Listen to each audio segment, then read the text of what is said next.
Boa noite, pessoal. Muito boa noite a todos. Sejam todos bem-vindos a mais uma noite aqui das nossas palestras agronômicas. Então, como já é de costume, na maioria das sextas-feiras, a gente traz um tema de relevância, de importância para o meio agronômico, não só para acadêmicos, mas para produtores, para a comunidade em geral. E hoje a gente está aqui para mais uma noite de palestras agronômicas. E na noite de hoje, a gente vai ter um bate-papo aqui com o engenheiro agrônomo Rubens Adriano da Silva. Ele é engenheiro agrônomo da Cocamar de Querência do Norte, e ele vai falar um pouquinho para a gente sobre os tratos culturais da cultura da cana-de-açúcar, que é uma cultura extremamente importante aqui para a nossa região. Seja bem-vindo, Rubens. Boa noite. Boa noite, professor. Boa noite, tudo jóia? Eu ouvi bem aí, né? Sim, sim. Seja bem-vindo. Obrigado. Boa noite a todos. Então, vou me apresentar aqui. Eu sou o Rubens Adriano da Silva, atualmente atuando aqui na Cocamar como agrônomo, né? Sou técnico agrícola e pós-graduado em agronegócio. Vocês podem achar, mas agrônomo da Cocamar vai falar de cana, mas tive uma passagem de 14 anos pela usina Santa Terezinha, né? Então, a gente... quero parabenizar os alunos aí da Universidade Unifatesc pela a maioria que já fez o TCC aprovado, né? Como o meu amigo Diego. Então, quero parabenizar todos aí, que agora vocês vão virar meus companheiros de serviço, né? São 5 anos aí de luta. Então, quero deixar meu parabéns e quero dizer que estou muito satisfeito, me sinto lisonjeado pelo convite feito à universidade, viu, professor? Muito obrigado. A gente que agradece a sua participação, Rubens. A galera aí está se formando, está começando apresentando os TCCs, então já vão virar colegas de profissão aqui, engenheiros agrônomos. Um passo mais próximo aqui do sonho e da atuação. Eu já vou compartilhar a sua tela aqui com os slides, aí você pode ficar à vontade para começar a sua participação, a sua fala aí. Beleza, então, professor. Muito obrigado novamente.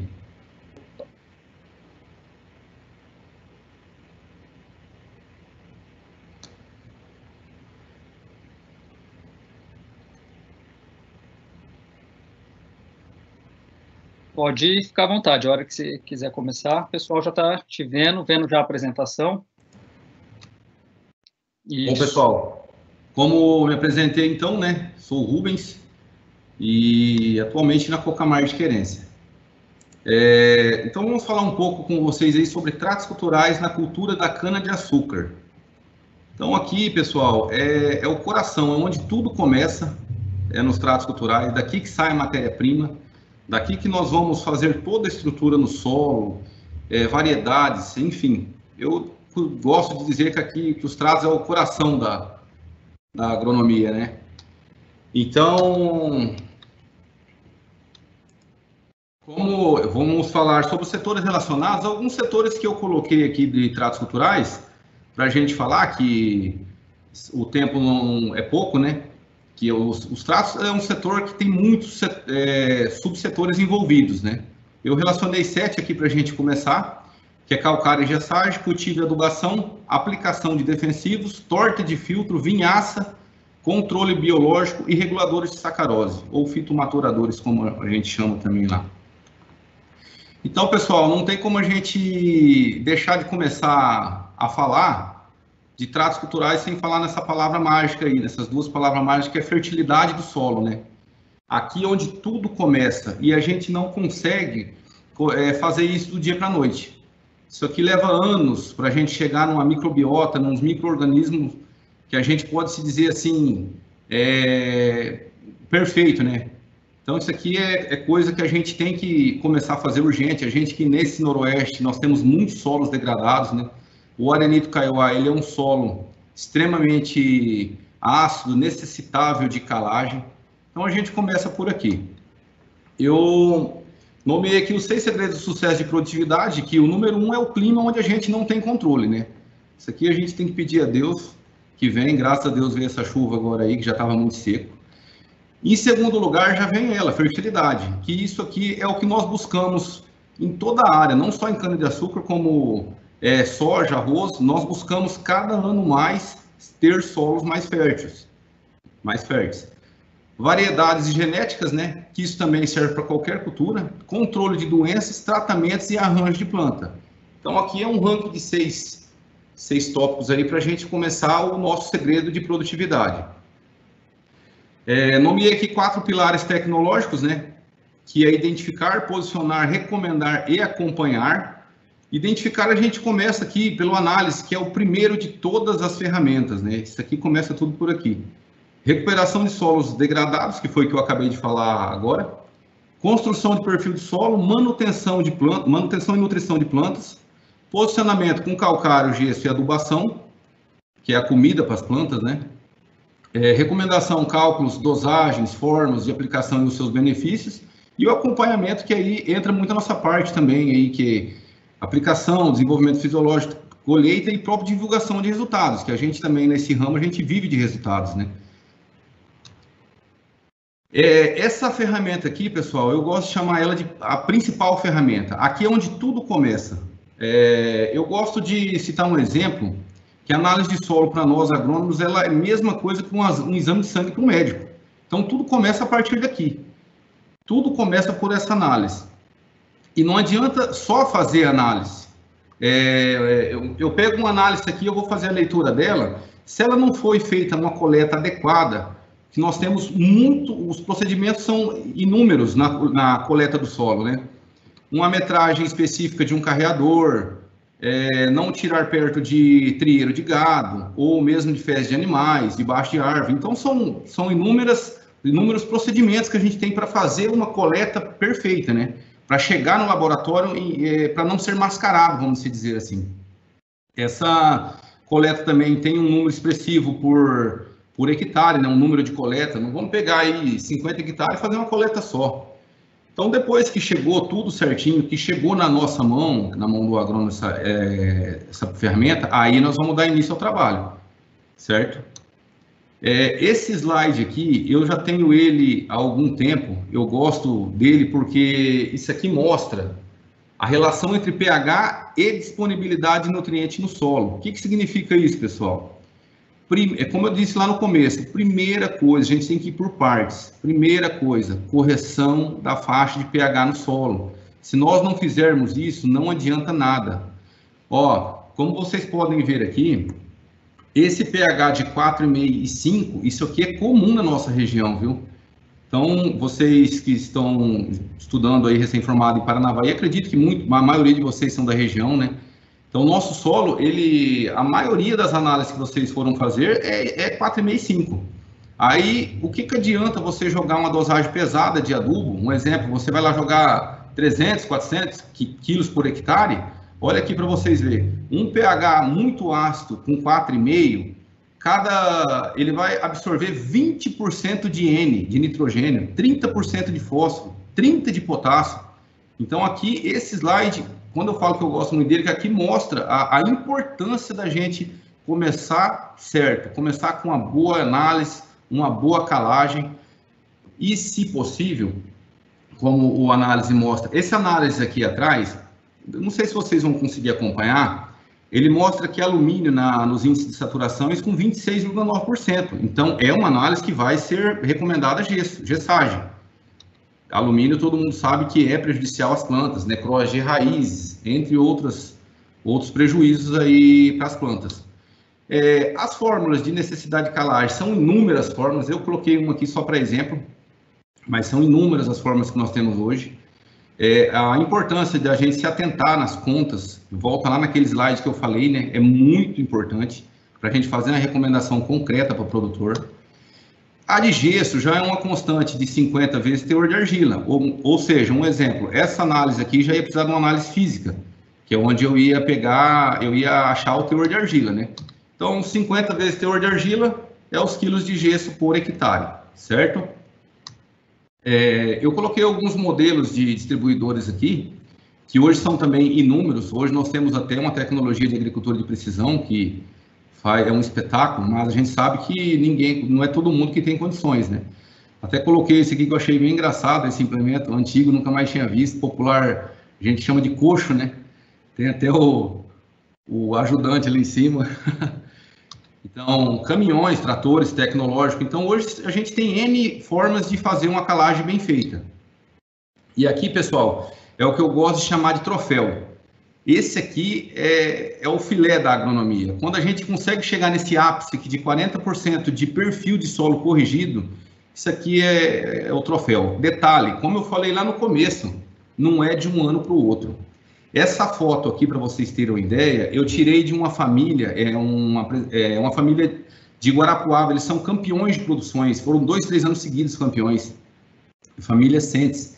Eu li o livro deles todinho, os projetos que fizeram lá, é um trabalho de 10 anos para chegar nesse perfil de 40 centímetros corrigido.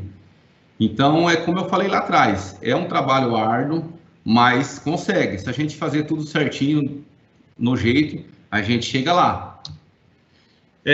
O outro tópico relacionado aqui, cultivo ou adubação, que é a mesma coisa, né? A adubação é um dos tratos culturais responsável pelo desenvolvimento das plantas. Ela, sendo bem feita, tem grande importância para que a planta possa absorver todos os nutrientes.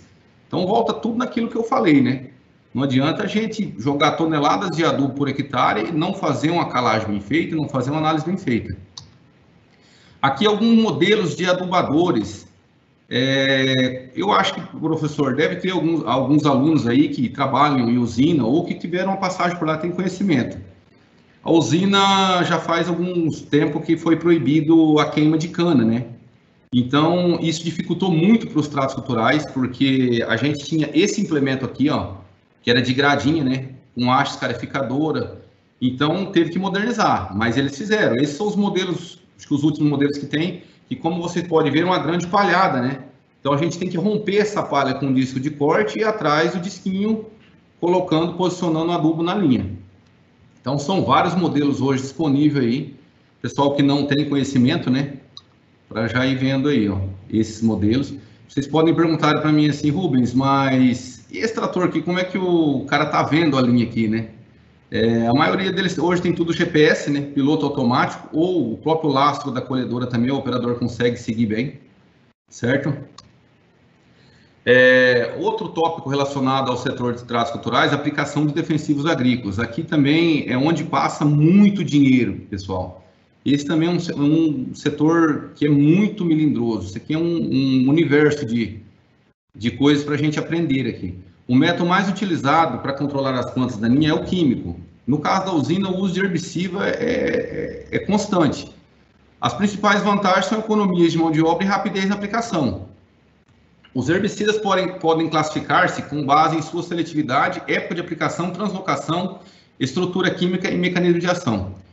Aqui, se a gente for estudar mesmo, a gente fica 5 anos e não vamos aprender 50% de todo esse universo aqui. E aí, pessoal, fica uma dica minha de extrema importância para nós agrônomos estudar muito sobre isso aqui, sobre os mecanismos de ação, sobre produtos químicos, não só herbicida, como inseticida, fungicida, né? Cada um na sua especialização depois que vocês se formarem, no seu serviço, né?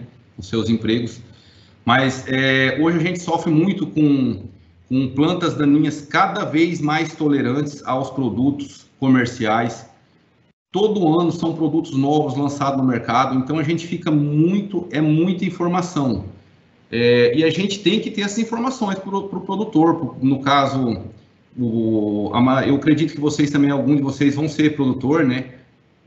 Saber o herbicida pré-emergente, pós-emergente, o time de aplicação, qual que é a translocação, o grupo químico.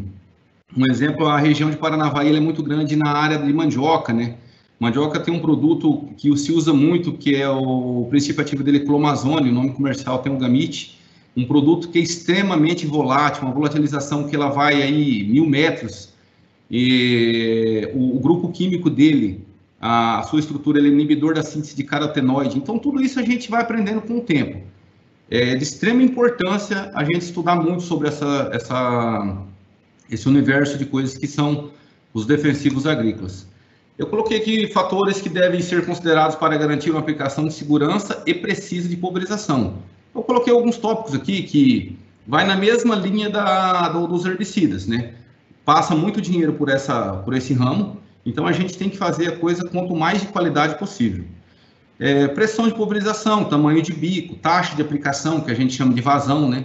Altura do bico de pulverização, velocidade de operação, fatores climáticos e zonas de proteção. Certo? Pressão de pulverização, hoje nós temos mais tecnológicos, esses bicos com indução de ar. Até fiz uma propagandinha aqui da Tijet, mas hoje tem, todas as marcas tem esses bicos com essa tecnologia. Esse orifício que vocês veem, esse furinho, o ar entra por ele, dando assim mais pressão para a caída das gotas, evitando assim a deriva, né? Então são os bicos mais recomendados para trabalho hoje aí. Eu citei esse só como exemplo para vocês.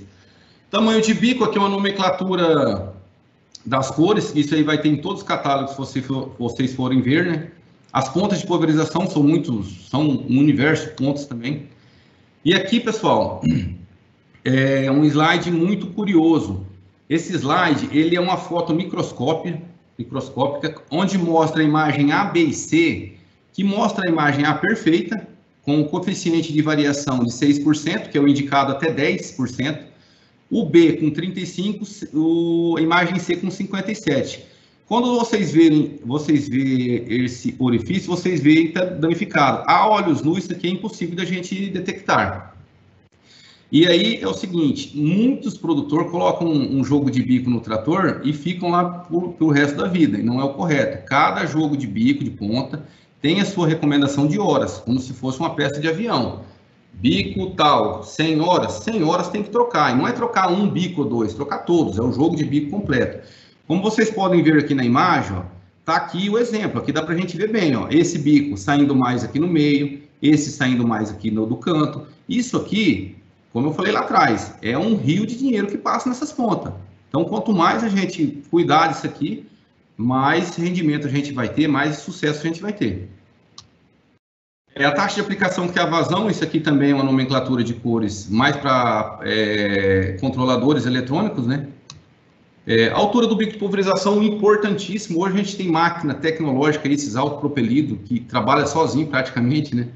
Mas tem as suas restrições, tem as suas no caso, igual um exemplo, o bico com 80 graus, recomendação para 75 centímetros, e bico para 110 graus, recomendação para 50 centímetros de altura de barras, né? Então a gente tem que cuidar muito disso também. Velocidade de operação. Aplicações feitas com velocidade não recomendadas interferem, com certeza, e muito. No caso do controlador eletrônico, ele lê sozinho. Os controladores eletrônicos hoje são muito tecnológicos, tem um fluxômetro onde passa a cauda por dentro, que ele faz a leitura, manda para o controlador, mas mesmo assim ainda interfere.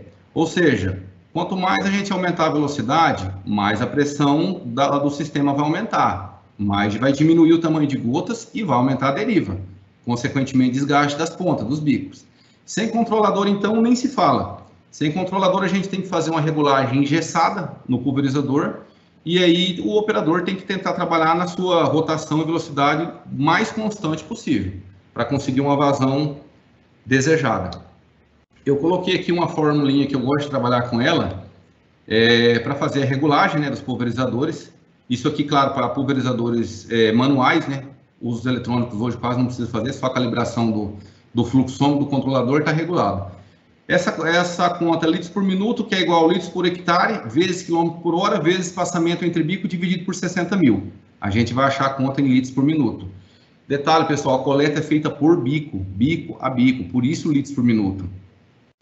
Aí vocês vão perguntar para mim, mas como que eu vou saber quantos quilômetros esse trator está andando? O trator do meu vô lá é o Valmetin 50. Então a gente vem para essa outra conta aqui, que nada mais é do que transferir quilômetros por hora para metros para segundo, né? Então, eu já gosto de trabalhar com essa aqui, que é uma constante pronta, de 180. 180 dividido pelo tempo percorrido em 50 metros. Isso quer dizer o quê? Corre o trator em 50 metros, deu 20 segundos, 180 dividido por 20, 6 km por hora. Está feita minha regulagem. Depois é só jogar na fórmula. Fatores climáticos, que isso aqui, Hoje tem aparelhos aí como o termohigroanemômetro, que mede tudo, né? O pessoal trabalha com ele, a usina tem esse aparelho nas frentes de aplicação de herbicida. Então tem os itens a ser seguido, umidade no mínimo 55% de umidade relativa do ar, temperatura de 32 graus para baixo, velocidade hoje nós temos bico aí muito tecnológico, como aquele que eu mostrei, que permite trabalhar aí até quase uns 20 km por hora a máquina. Hoje esse universo ele se moderniza muito rápido, todo ano a gente tem novidade muito boa. Desculpa aí, pessoal. Isso aqui eu coloquei porque é um negócio de extrema importância nessa área, que é a inversão térmica. Inversão térmica, pessoal, nada mais é do que o choque de temperatura do solo. Por isso que ela ocorre ou cedo ou de tardezinha.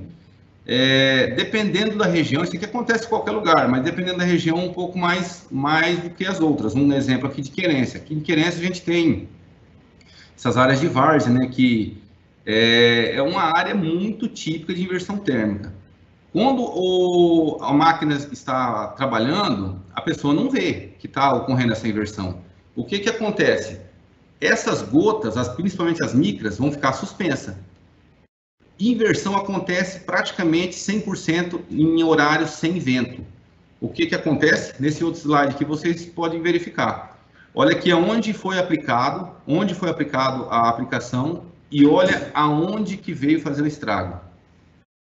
Então, isso aqui, eu já tive muita experiência nesse ponto aqui, de áreas que queimaram até 2, 3 mil metros da aplicação, e foi constatado que o problema foi inversão térmica, aplicação feita sem vento nenhum, em horários inadequados, então tem extrema importância a gente ficar muito atento a tudo essas questões.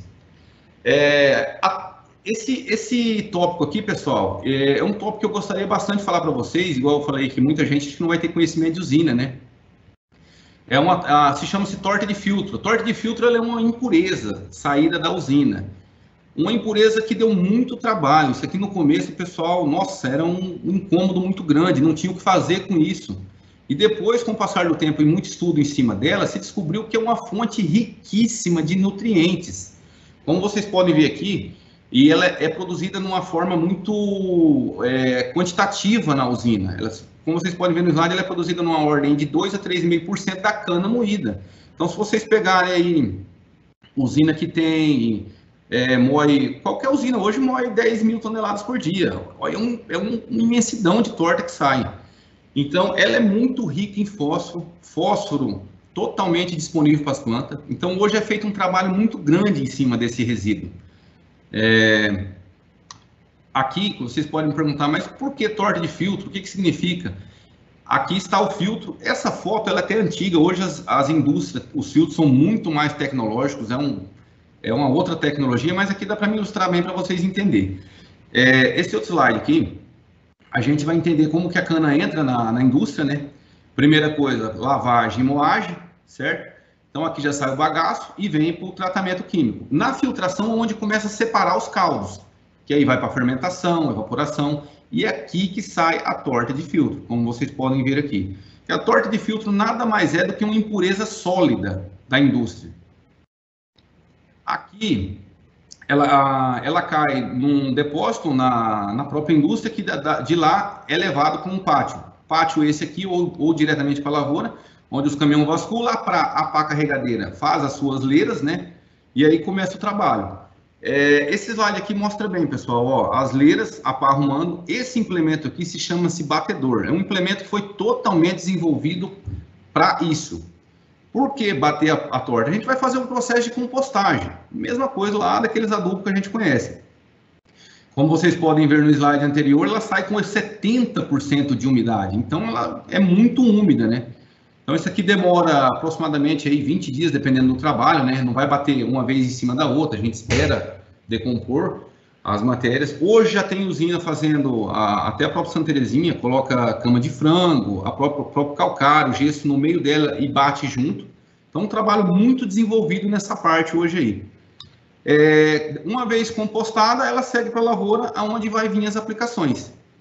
Aplicação via plantio no suco, aplicação em soqueira, tanto com soca já brotada ou em palha. Então, hoje ela é muito bem aproveitada, viu? Esse slide aqui, só para me demonstrar para vocês qual a importância dessa torta de filtro hoje no mercado energético, sucroalcooleiro. Para vocês terem uma ideia, a cada 30 toneladas de torta aplicada por hectare, a economia em nitrogênio equivale a 160 kg de ureia, 285 de fósforo, 100 de cloreto de potássio e 800 de calcário. Então, vocês imaginam a economia que a usina teve com uma coisa que até então era um problema, né? Esse slide é meio antigo, ele fala aqui de R$ 162, mas esse aqui hoje eu garanto para vocês que passa de R$ 1.500, facinho aí essa economia aí. A vinhaça é outro resíduo que também já teve os seus karmas na usina, já foi muito contestado até pelo seu mau cheiro, né? E hoje também nada mais é do que uma fonte nutricional. Vinhaça, também conhecido como risoto, né? Ele também, como a torta, é produzido em alta escala, muitos 1.000 litros que sai de uma usina por dia, como vocês podem ver aqui no tópico de baixo. A cada litro de etanol produzido se gera 12 litros de vinhaça, então é muita vinhaça por dia. Vinhaça, pessoal, ela sai da indústria, se a gente voltar naquele slide anterior, ela já vai ser retirada a partir da fermentação e destilação. Tá ela aqui, ó. Então, na usina é feito hoje reservatórios gigantescos, que ela sai da destilação e já vai direto para lá. Desses reservatórios da própria usina, a gente tem os reservatórios nas fazendas. No caso, onde eu trabalhava, tinha dois. Um atrás da usina e outro na frente. E a partir daí começa o trabalho feito na lavoura. Esse é o reservatório, para vocês terem uma ideia.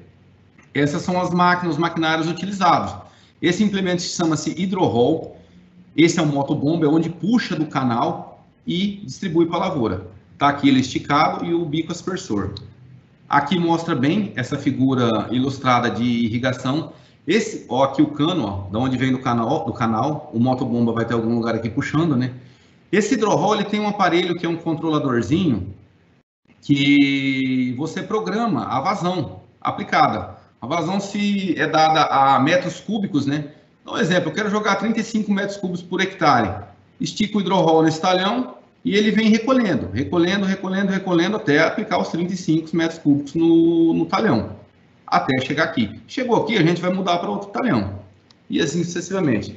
Detalhe, a vinhaça ela é riquíssima em potássio. Ela tem um alto teor de potássio. Os objetivos das usinas hoje, no caso da vinhaça, obter ganhos ambientais e agronômicos, né, como produtividade, reduzir custos de adubação mineral, que foi o caso que eu mostrei no slide atrás, oferecer uma solução ambiental de segurança com eliminação do resíduo. Por que isso aqui, pessoal? Essa vinhaça deu muito problema, muitas usinas foram multadas no passado, esses canal estourava e ia para o rio, e ela é totalmente tóxica num rio. Eu coloquei uma observaçãozinha aqui. Na área que se aplica vinhaça, usa-se só nitrogênio, que é o que eu falei, ela é igualzinha a torta, ela tem muitos nutrientes, macros e micros, mas ela é muito rica em potássio. Então, onde se irriga, igual naquele slide anterior, uma área dessa aqui, vai ser feito só aí 30, 40 pontos de N por hectare, 200 kg por alqueire, o resto a vinhaça deixou. Então, vocês veem a economia. Aqui está o bico aspersor vendo mais de perto, né? Uma área de plantio, então vocês veem que as usinas trabalham não só na soca como em plantio.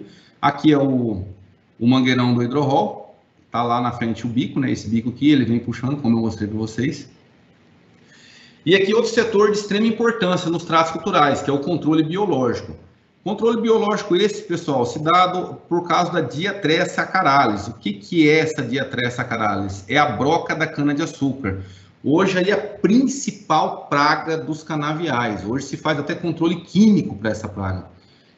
Para vocês terem uma ideia do que as usinas já se investiu nisso aqui, a própria Santa Terezinha, ela tem um laboratório em Guatemi, acho que tem outro em Gaúcha, que ela mesma fabrica as suas vespas. Então esse controle é se dado por vespas.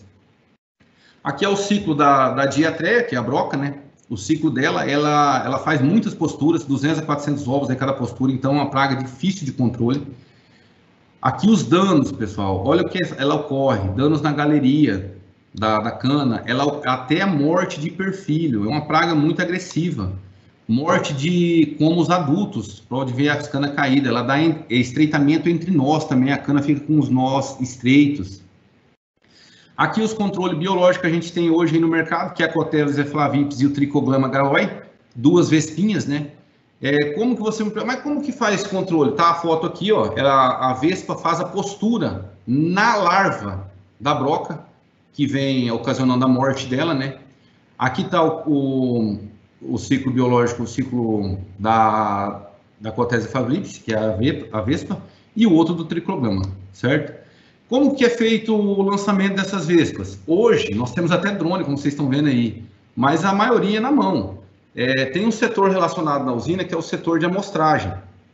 Então, eles estão diariamente nos talhões, observando e fazendo os testes, tem umas armadilhas.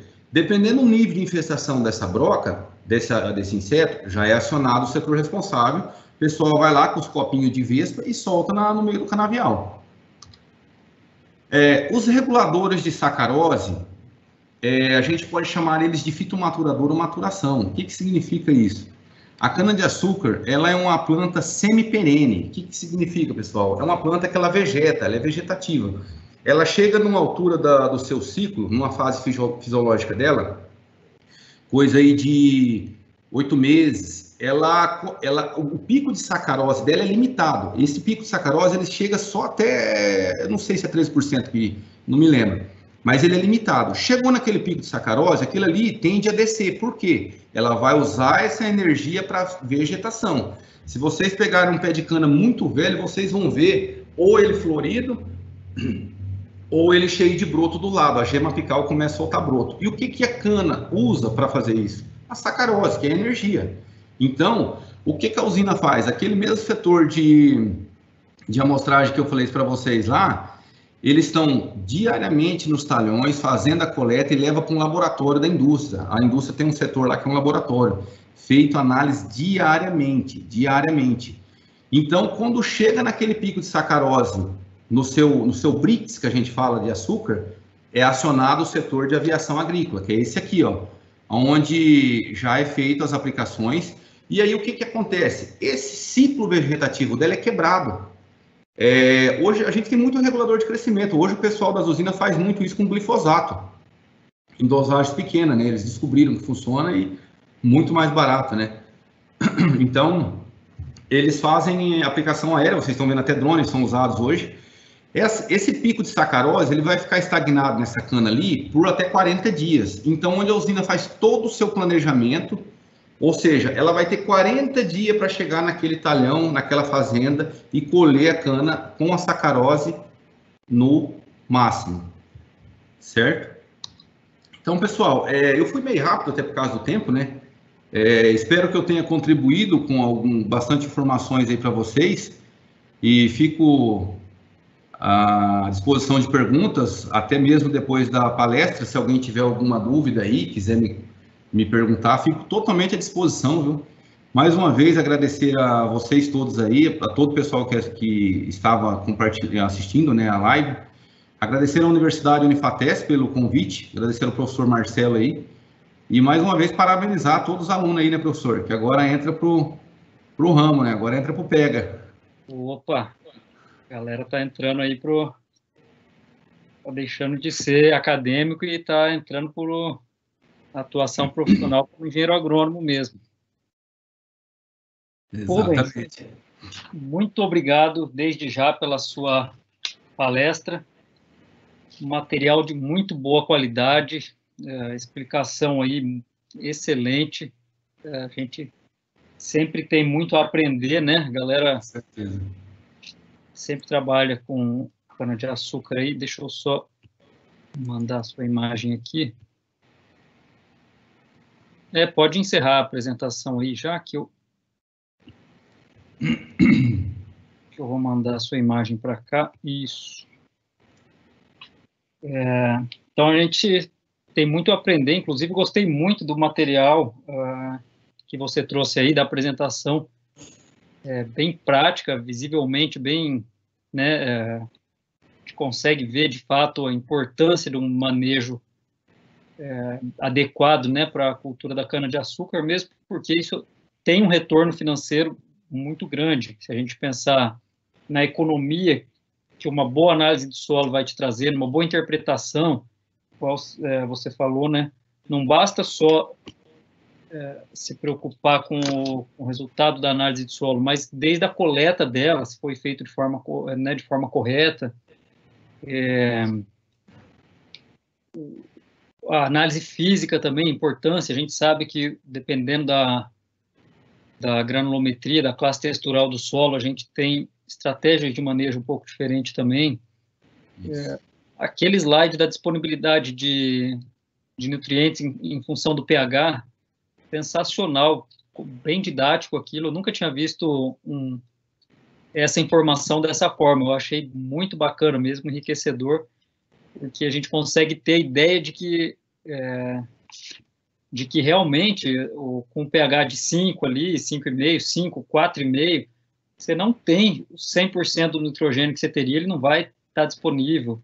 O fósforo, né, que é um elemento um pouco mais complicado, vamos dizer assim, né, enjoado, de se trabalhar a disponibilidade. Então, eu achei show de bola. Temos algumas perguntas aqui. A Milena Rocha é acadêmica do 3º ano de agronomia. Está falando aqui que apenas gostaria de parabenizar pela excelente apresentação. Bacana. O Lucas Miranda perguntando quanto tempo antes do plantio é recomendado a calagem e a gessagem. Ô Lucas, a calagem a gente sabe que depende muito de índice pluviométrico, o cálcio vai começar a agir no solo depois de 6 meses. Essa é uma pergunta muito boa, porque é o que a gente escuta muito no nosso dia a dia. Ah, mas eu vou jogar calcário agora, vai fazer efeito só ano que vem. Mas você tem que jogar, é melhor jogar agora e fazer do ano que vem do que não jogar, né? Então, assim, no caso dos canaviais, Lucas, é automático. A análise, né, na reforma do canavial, todo mundo sabe que o canavial dá, no mínimo, 5 cortes, né, para depois vir a reformar novamente. Então, automático, análise, tem déficit de calcário, calagem, alumínio, gessagem. E depois o plantio é feito. Mas, como eu te falei, depende muito de índice pluviométrico aí, né, professor? Até um ano aí, liberando cálcio no solo aí. Os efeitos da calagem ele tem um efeito duradouro, né, de 1 até 2 anos. Né? Exatamente. E está muito relacionado com o índice pluviométrico mesmo, né, daquela região. Tanto que chove ali, talvez o manejo aí da aplicação da calagem tem que ser um pouco antes ainda. Exato. Né, para poder... Leva mais tempo se chover pouco ali, naquela região. E a gessagem também vai depender dessas condições, de uma análise né, em profundidade do solo. Isso, de 20 a 40, né, professor? 20 a 40. Geralmente é feita análise de 0 a 20, de 20 a 40, né, os nitrogênios, os elementos em profundidade, né? Exato. E vai também da granulometria do solo, da textura, do índice pluviométrico. Então, é muito relativo, né, a gente conseguir responder essa pergunta e colocar num padrão, né, 3 meses, ou 4 ou 6 meses. Isso, não tem um padrão engessado, né, professor? Não tem. Volta lá naquele slide que eu mostrei do perfil de solo de 40 centímetros, né? Ou seja, você tem que começar quanto antes fazer o seu perfil de solo, né? Hoje se fala-se muito em perfil de solo. Acabou aquele negócio que a gente tem que jogar por jogar, né? As usinas fazem isso muito bem, viu, professor? As usinas, tanto é que a calagem, igual você falou mesmo de 2 anos aí, a usina dificilmente se joga-se numa mesma área em ano seguinte. 2 a 3 anos aí. Tudo faz intercalado, né? Exatamente. Parcelado, que a gente chama. Porque a gente sabe que ela tem um efeito duradouro aí no primeiro ano, né? Claro, mais evidente, mas no segundo ano ainda vai estar tendo efeito daquela calagem. Um ponto legal que você abordou, achei também a questão da queimada, né? Porque são questões ambientais que têm mudado ao longo do tempo, né? A gente sabe que ainda está mudando, mas então isso acaba exigindo tratos culturais diferentes. Essa questão, professor, eu que trabalhei lá, entrei na usina em 2004, a gente que gosta assim de ser muito técnico, como um amigo meu falava na usina, a gente falava lágrima de sangue de ver aquilo, porque são anos de trabalho para você construir um perfil de solo com micro-organismo, e aquela queimada, você sabe que a maioria vai para o espaço, né? Sim. Graças a Deus que proibiram, né? Hoje... Então, assim, era um trabalho muito intenso da nossa parte para poder reconstruir, mas é igual eu falei, leva-se anos, né? Uhum. Para quem trabalha com o manejo do solo, principalmente com a questão biológica, né?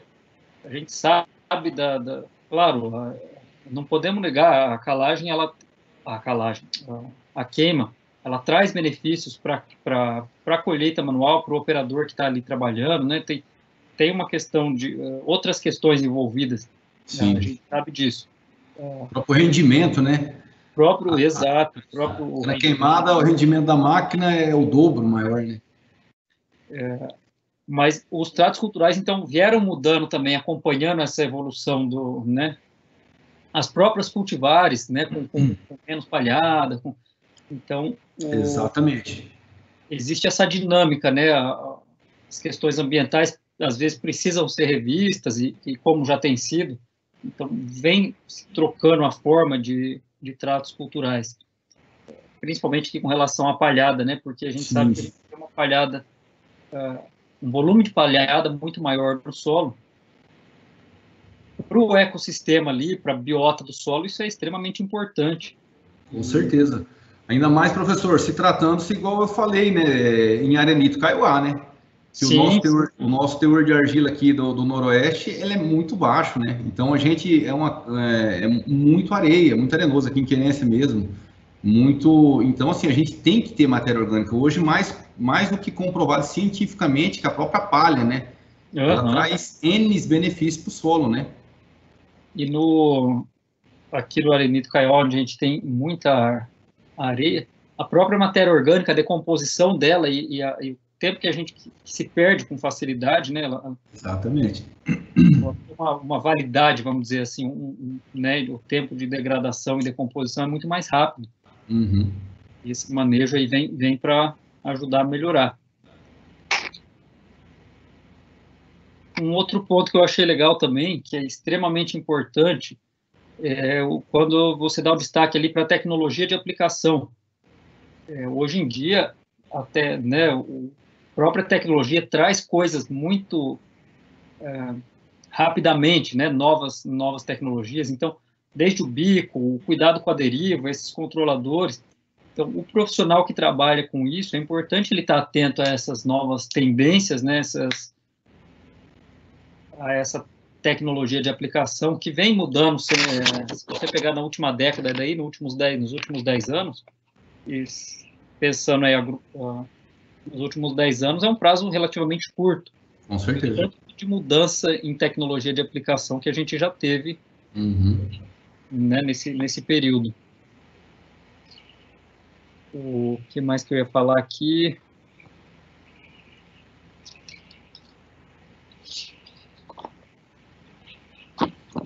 Essa questão da tecnologia de aplicação, professor, igual você mesmo falou aí, hoje são muitas máquinas novas, modernas, mas é um ponto de extrema importância, porque ainda nós temos aquelas máquinas antigas, né?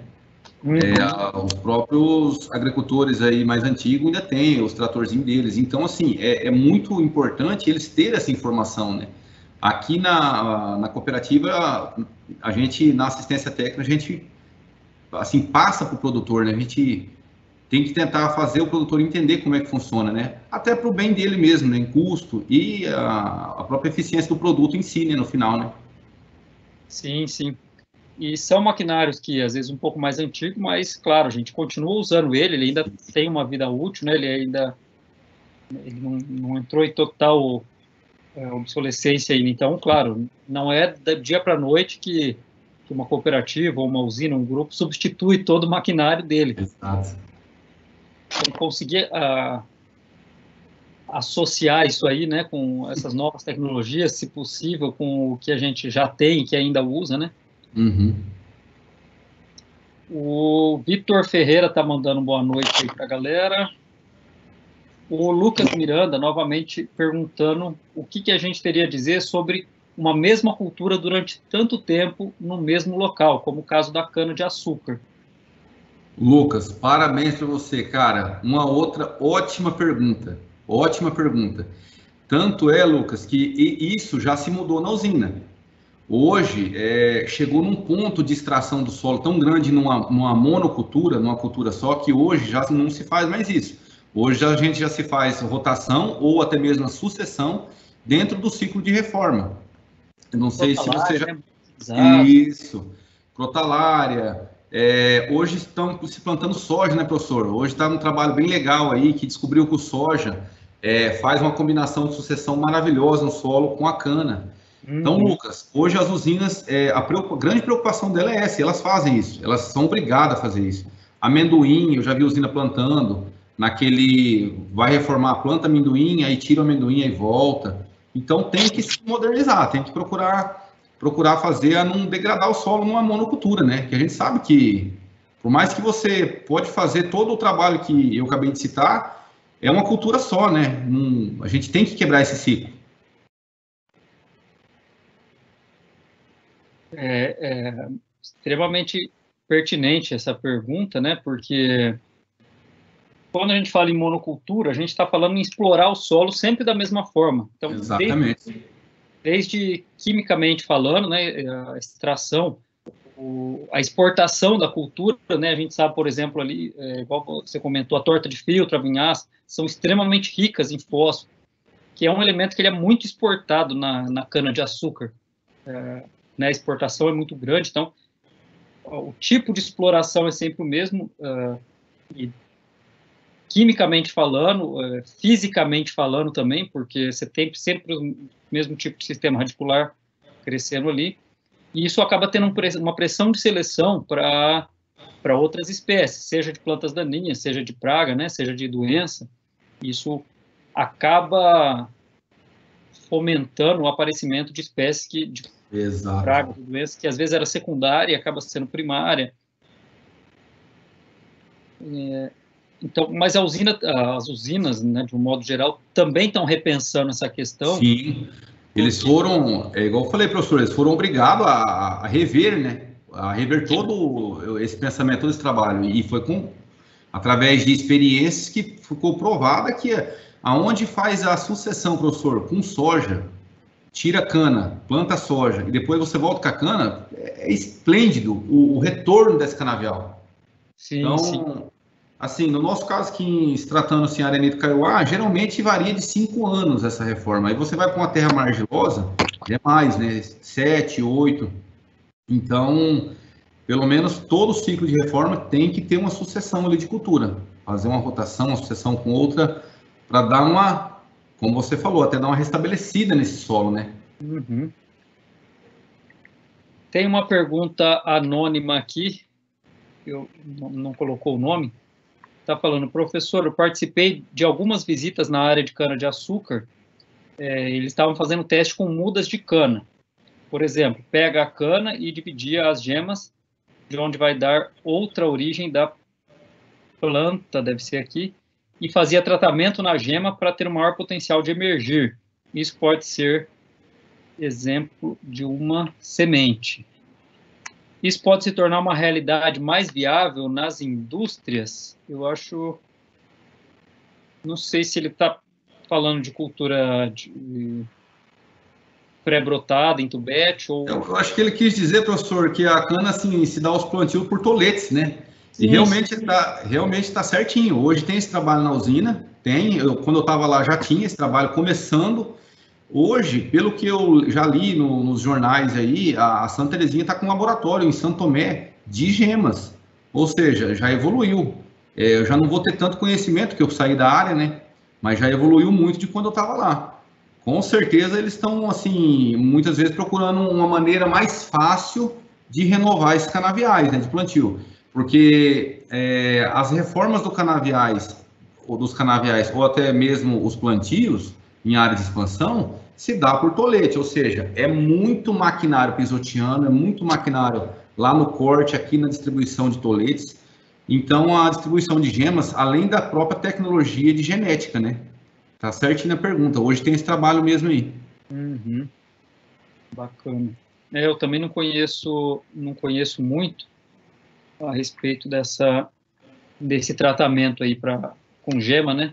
Isso. Mas provavelmente, então, deve ser uma realidade para um futuro próximo aí, né? A gente ter Com materiais. certeza, professor. E, esses dias eu vi, eu não sei se foi no jornal, na internet, que eles fizeram esse laboratório em Santo Tomé, então eles estão bastante evoluídos, viu? Deve já estar um trabalho muito bacana lá sobre isso. Vou procurar até conhecer um pouco melhor. Interessante. E o Felipe Passos, também aluno nosso do 5º ano, está se formando agora, está perguntando aqui, vemos que através do uso da monocultura, no uso da cana-de-açúcar, o TCH vem caindo cada vez mais. Cada ano que se passa, mesmo com as reformas realizadas. Certinho, Felipe. Certinho. Muito boa pergunta, afirmação. Esse é um grande desafio das usinas, né? TCH, para o pessoal que não vai saber, é toneladas de canas por hectare.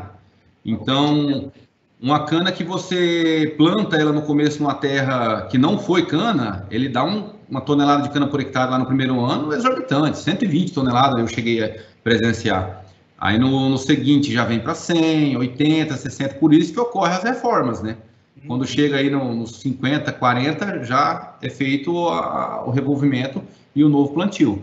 Hoje, Felipe, tem um trabalho muito, muito bom sobre isso, na própria monocultura, como eu falei lá atrás, que é a sucessão, né? Crotalária, soja, próprio solo, eles trabalham muito bem nessa questão, mas você abordou bem, é um grande problema que as usinas passam por isso, principalmente para nós aqui do Arenito Kaiowá, principalmente. Na terra vermelha, eles ainda têm uma grande vantagem sobre nós, terra com um teor de argila maior, né? Aqui Mas eu vejo assim que de quando eu entrei na usina até quando eu saí, já tinha melhorado muito nessa questão, muito mesmo. Já estava bastante trabalhando assim de uma forma correta. O anônimo anterior falou que é isso mesmo, se chama pré-tubete. Eu lembro, verdade. E o Felipe Paz falou que sim, que em São Tomé tem sim, ele teve lá hoje há mudas pré-brotadas, né, Isso. Que é no tubete, que é uma das estratégias que ele utilizam, né, para a implementação de novos canaviais, né. Bacana. A galera tá inteirada do assunto aí. É uma cultura que aqui na nossa região ela é muito utilizada, né, e tem potencial para se explorar, né, tanto produtivo quanto, né, de qualidade. Com certeza, professor. Hoje, se você pegar aí os grupos sucroalcooleiros, sucroenergético, hoje, além da própria açúcar e do álcool, a energia, né, vendida, a usina, sim. A energia que uma usina gera é vendida, é muito rentável. Então, hoje, se a gente pegar os grupos aí, professor, os maiores do Brasil, é todos de estrangeiros. Todos. Santa Terezinha, que agora é daqui, nacional, né? Mas a maioria dos grupos grandes aí é tudo estrangeiro. Ou seja, é uma cultura, igual você falou, muito rentável. Essa açúcar ela é quase 100% exportada. Tem usina aí que nem essa açúcar nem comercializa internamente no país. Ela é 100% exportada. Então, realmente, é uma empresa que emprega muita gente. Qualquer usina aí hoje tem 2, 3 mil funcionários, né? Então, vários setores tem. É um universo muito interessante, muito rentável, vamos dizer assim, economicamente e inclusive agronomicamente, né? Sim, sim. E por ser grandes grupos, né, grandes empresas, sempre trabalhando com uma área produtiva muito grande, um volume de né, movimentação muito grande, então, a maioria desses grupos, pelo que eu conheço, eles têm pesquisa envolvida, seja pesquisa em laboratório, tanto que se evoluiu no controle químico associado, principalmente o controle biológico da Diatreia saccharis, né, a broca da cana, principal praga aí, então com Cotésia flavips, com tricograma. Então, essa pesquisa que dos últimos 20 anos para cá teve uma aplicabilidade muito maior na prática, né? Sim. Quando se fala em, por exemplo, controle biológico, a grande questão, o grande problema, a gente sabe que funciona, sabe que ele tem potencial, mas em larga escala, né, numa produção comercial, isso é mais difícil. E na cana foi um exemplo de uma realidade que conseguiu se fazer essa aplicabilidade, né, a nível comercial, graças, com certeza, a muita pesquisa que foi feita na área. Então, os próprios grupos aí que trabalham com isso, eles têm interesse em avançar nas pesquisas, não só em controle biológico, mas na nutrição mineral, no aproveitamento dos subprodutos ali, dos resíduos, né, diminuição de resíduos, questões ambientais. Então, eu acho que a cana-de-açúcar, de um modo geral, no Brasil, ela tem evoluído muito bem, né, os tratos culturais, o manejo, e não vai parar por aí. Eu acho que é uma cultura que vai continuar evoluindo nessa dinâmica, né, necessidade de preservação do meio ambiente, de buscar melhores rendimentos, as melhores estratégias, né, possíveis aí. Rubens, mais alguma indagação aí? Uma mensagem final aí para a galera? Professor, quero deixar aqui meu agradecimento novamente, né? Em dizer que eu fico extremamente satisfeito de poder ter participado desse bate-papo aí.